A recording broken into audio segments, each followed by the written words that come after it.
Hello friends, again it's Marsh here, and my dog is being really crazy right now. I want you to come with me on a journey, across, let's see, I believe if I counted them right, I need you to come with me across 29 planes to, alright, we got our first real one. Yeah, 29 planes, and then we will get ourselves to this Keldoran outpost, which does require us to sacrifice a planes, or we have to destroy it when it comes out into play. Kind of a bummer card, but you know that's what you got with alliance cards back in the day. But you know it counts as a plane, and it get for 1 and a white, tap it, gives us a soldier token. Which, you know, hey, I decided I just steal a human. It all the same thing. But once you get past the outpost, we reach Eiganjo, Seat of the Empire. Once you get to the Seat of the Empire, you're going to reach Eiganjo Castle. And once we reach Eiganjo Castle, you'll meet the commander for this deck. Light-Paws, Emperor's Voice, and as I like to call her, Master Jedi. You'll see why in a second. What she does is, if she's out in a play, whenever you cast an aura enchantment, whatever you cast it on, if it's an opponent creature or one of your own, you get to search your library for any enchantment aura that is the same mana cost or less, and automatically put it on Light-Paws for free. So you're tutoring for whatever enchantment you want. It's really fun. It's kind of jank in a way, but it's really fun. Helping her out in this endeavor at the temple, there's, I believe, 19 more other creatures that are hanging out with her there. Shram, Senior Artificer, so anytime I cast an enchantment, aura, or a vehicle spell, I draw a card. Which is, with this, there's, I believe I put 38 enchantment auras in here, so it's a lot of card draw. I also threw a Mesa Enchantress in here for the same effect. Whenever I cast an enchantment spell, draw a card. The Hero of Auroras will make it every aura costs 1 less to cast, and if I target him with any of them, he gets a +1/+1 counter, which is always nice. A Transcendent Envoy. It's a 1/2 flying griffin, but like the Hero of Auroras, it also makes aura spells 1 less to cast. Once again, real nice. Starfield Mystic. Enchantment spells cost 1 less to cast. But whenever an enchantment I control is put into the graveyard, he gets a +1/+1 counter. And we're not too worried about enchantments getting put in the graveyard. You'll see why in a little bit. Moonblessed Cleric. Whenever she enters the battlefield, I can tutor for an enchantment card, reveal it, shuffle my deck, and then put that card on the top of it. I'm going old school here. Miracle Worker. Just a simple 1-drop, 1/1 creature. Tap it to destroy target enchantment on a creature I control. Seeker of the Way. He prowess, so whenever he gets targeted with a spell, he gets 1/1 counter until the end of turn, and whenever I cast that spell, the 9-creature spell, he gains lifelink as well until the end of turn. So nice little thing, nice little new student apprentice at this temple. We have a Keen-Eared Sentry, so it gives me hexproof, and just on that very, very rare off chance someone's playing the Acerak Rooftop Storm Zombie Dungeon Infinite combo, this card will shut it down. Once again, going old school here. Keldoran Royal Guard. It's kind of expensive at 5 mana, but we can deal with that for a 2/5. Tap it to redirect to her all damage dealt to me by creatures this turn. And we have some fun ways to negate all that damage too in here. So yeah, it's going to be kind of cheap. It's going to be kind of hard to hurt me. Knight of the White Orchid, just land taxes a creature. I threw the Sunblade Samurai in here more for its channel ability than casting it as a creature. Because the channel ability is 2 mana, discard it, search it my library for a plains card, reveal it, put it in my hand, shuffle, and then gain 2 life. There is a lifelink sub-theme in this deck as well, you'll see in a bit. Dawnheartgeist, whenever you cast an enchantment spell, gain 2 life. So yeah, there's our Force Ghost, and here's the Youngling Force Ghosts. 2 Blessed Spirits get 2/2 with flying. Whenever I cast an enchantment spell, they get a 1/1 counter. And using the Force, we get a Wall of Swords that protects the city of Eiganjo. Inside, they have these very, very beautiful luminous brood moths. So if one of my creatures dies without a flying count, and if it didn't have flying, luminous brood moth will revive them, and they come back into play with a flying counter on it, so that now they're flying. Kind of cool. And you know, this is meant to be a really good, wholesome, good guy, quote-unquote, theme deck, but you know what? You just can't have one without the other. So I looked for the most evil-looking creature in white I could find in my collection. And once again, we're going old school here. The Witch Hunter. 2 mana, 2/2 for a 1/1 creature. Real expensive casting cost for not that much oomph to it. Tap it to deal 1 damage to target player, or you can pay 1 and 2 white, tap it, and return target creature any opponent controls to their hand. That's decent ability, I think, to throw in there. And our only quote-unquote droid in this deck, Goldmere, just tap it. 2 mana for a 1/1 white mana dork. And a flying scimitar, because, you know, why not have flying swords? Because the kind of a joke in this deck is that with the next couple of cards coming up behind this one, I think it's funny, because I've never seen it done in a game of Magic, but it's such a stupid thing that why would you do it in the first place? So hear me out. The joke is you get this flying scimitar out. It's a 1/5 artifact flying artifact creature. It's a sentient sword. But if you have something like this, or this, or this, so we have an ancestral katana, which is another sword. And then we have a hero's blade, which is another sword. And we have the blade of Selves, which is, again, another sword. You got all 3 of these swords equipped to a flying sentient sword. It just looks like a gigantic flying array of swords coming at you.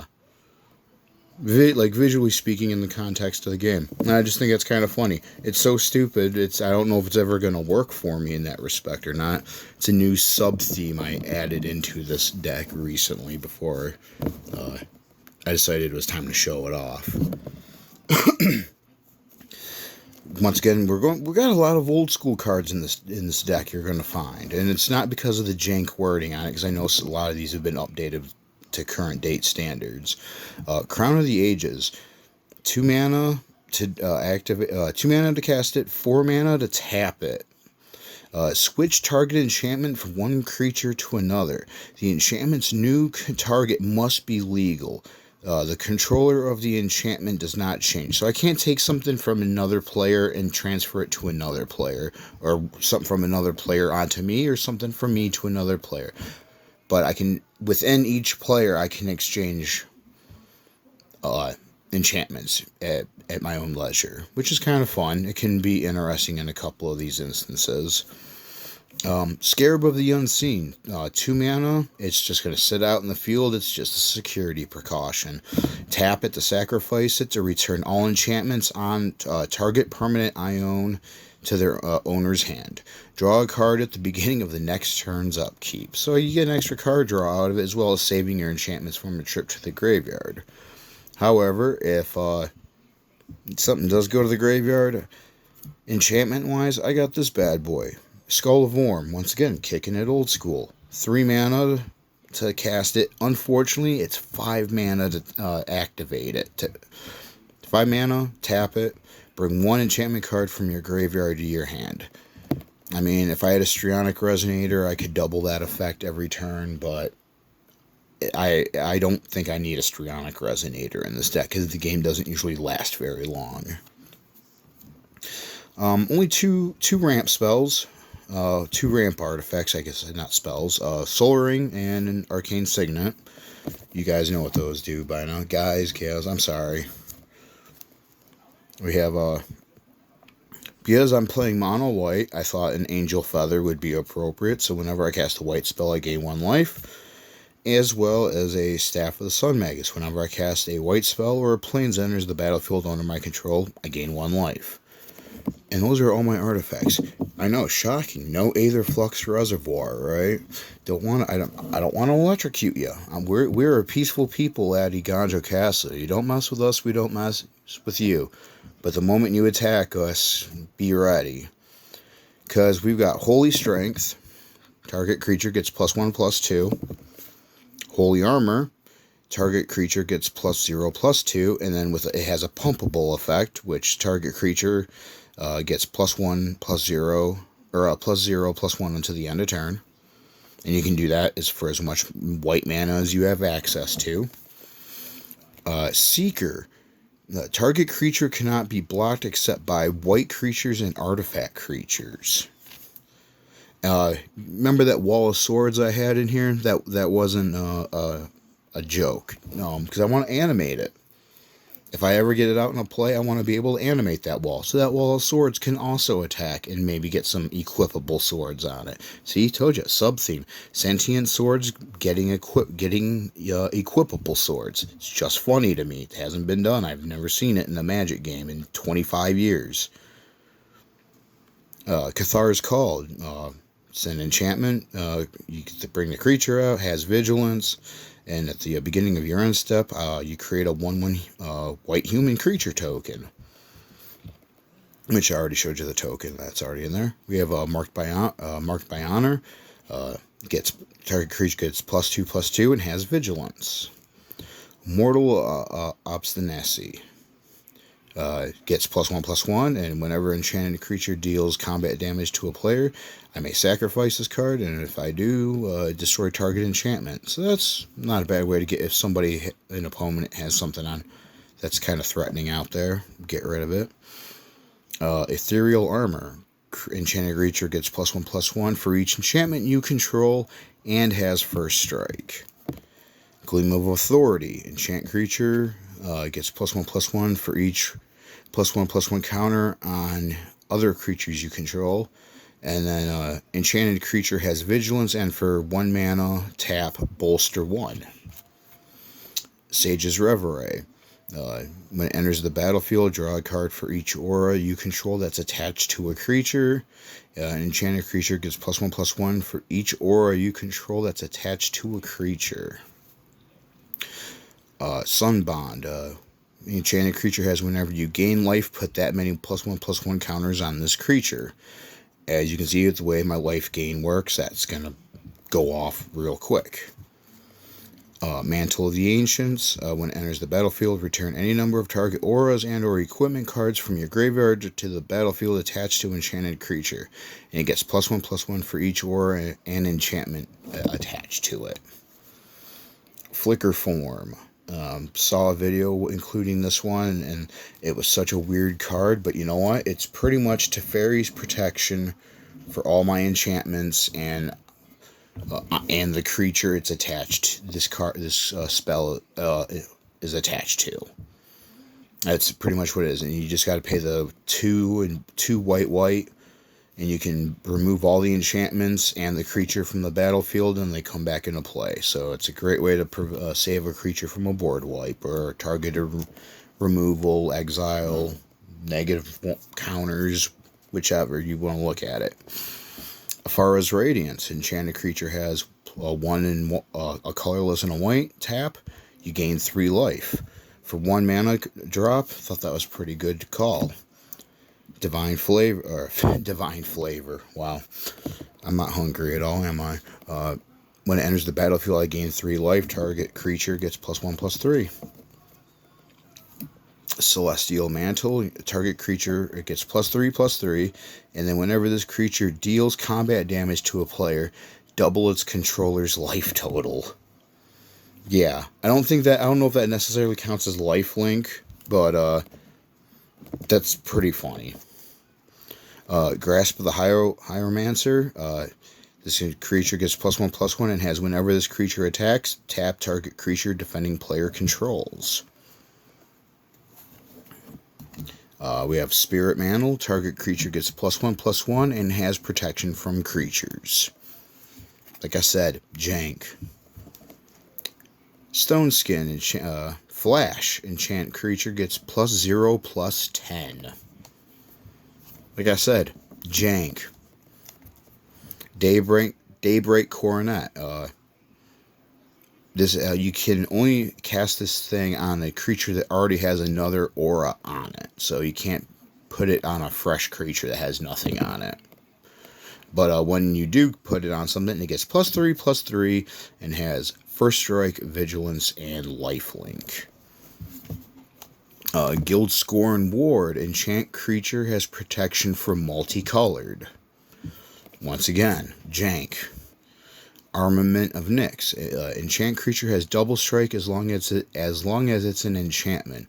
Otherwise, prevent all damage that would be dealt to by enchanted creature. The only thing I can probably put this on in my deck, honestly, is the Griffin, which is fine because we're only using it for its ability to make the these auras cast less. Spirit Link, Lifelink. And then Lifelink, which also gives Lifelink. So I would get 2 Lifelink triggers off of that. Off of whatever creature that's attached. Those 2 cards are attached to. Dirty, I know. Angelic Gift. The enchanted creature has flying, and whenever this spell enters the battlefield, I draw a card.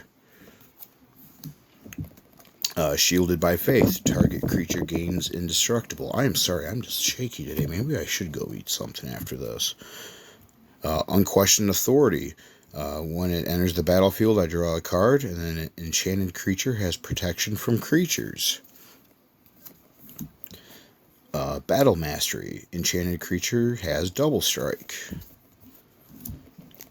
Mask of the Law and Grace. Enchanted creature gains protection from black and red.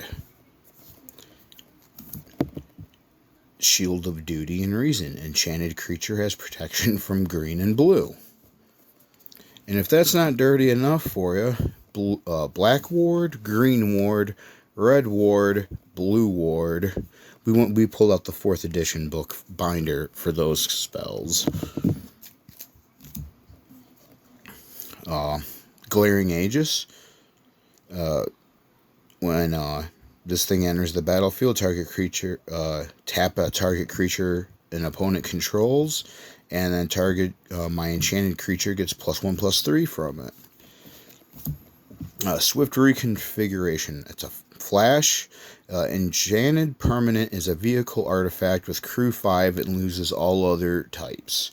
So it's a great way to shut down an opponent's creature, I find. If there's something that looks like a viable threat out there. Rafine's Guidance. Enchanted creature gets +1/+1. You may cast Rafine's Guidance from your graveyard by paying 2 mana, 2 colorless, and a white rather than paying its mana cost. And then we have a Hyena Umbra, which is an enchant creature, gets +1/+1 and has First Strike, and it has Totem Armor. So if that creature this is attached to would die, I could just destroy this aura instead. with all the other ways I have to recur enchantments from the graveyard, you get where that's going. But yeah, my only disappointment with putting this deck together, I saw the card because I have the artwork card from it, which is the enormous energy sword from Kamigawa Neon Dynasty. I got so excited because I thought I was going to actually get to throw a friggin' lightsaber card in this deck. And then I go and look the card up on TCG, and I see that I'm looking at the mana cost. I'm getting ready to order it, and I see it's 1 in a black. And my jaw just hit the floor. I was like, 1 in a black? 1 in a black? Why couldn't the lightsaber be 1 in a white? I'm like, why do I have to choose between flying scimitar and what's the white sword from AFR that you have to attach it to a creature and the creature dies.